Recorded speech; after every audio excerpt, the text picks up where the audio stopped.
Morning నుండి వందల వేల చెప్పాలంటే ఇంక ఎక్కువ ఎకరాల భూములు చూస్తున్నాం, కొట్టుకుపోయాయి.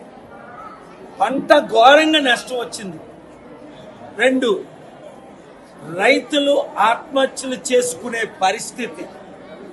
3, ఇప్పుడు మీరు అనేక మంది యూత్ని గ్రూప్లో 15 మందిని కలిశారు, వాళ్ళకి మంచినీళ్ళు ఇచ్చడం లేరు. ఇక్కడ సిఎస్ఐ బాప్టిస్ట్ చర్చ్ ఆ చంద్ర హోటల్లో సొంత డబ్బులు పెట్టుకొని ఉంటున్నారు.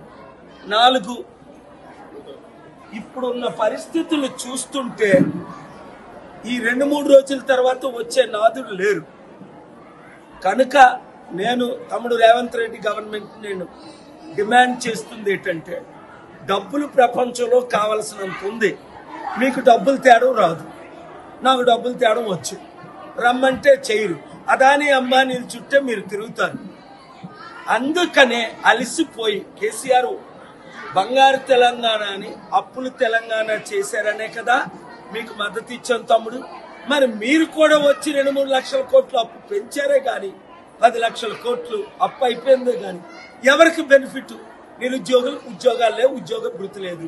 ఇప్పుడే లేడీస్ చెప్తున్నారు పెన్షన్లు లేవు, 2500 ఇస్తానన్నది లేదు, ఉద్యోగాలు లేవు, కంపెనీలు లేవు, రైతులకు రుణమాఫీ లేదు. కనుక నేను ఇప్పుడు 3 డిమాండ్ చేస్తున్నాను.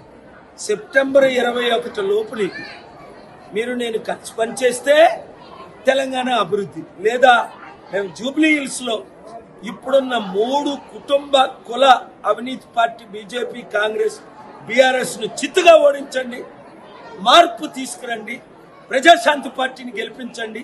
అభివృద్ధి అంటేటో జూబ్లీ హిల్స్ని బెవర్లీ హిల్స్ చేసి చూపిస్తా. నమ్మిన వాళ్ళందరూ పబ్లిష్ చేయండి, వీడియో షేర్ చేయండి. Thank you very much. God bless you.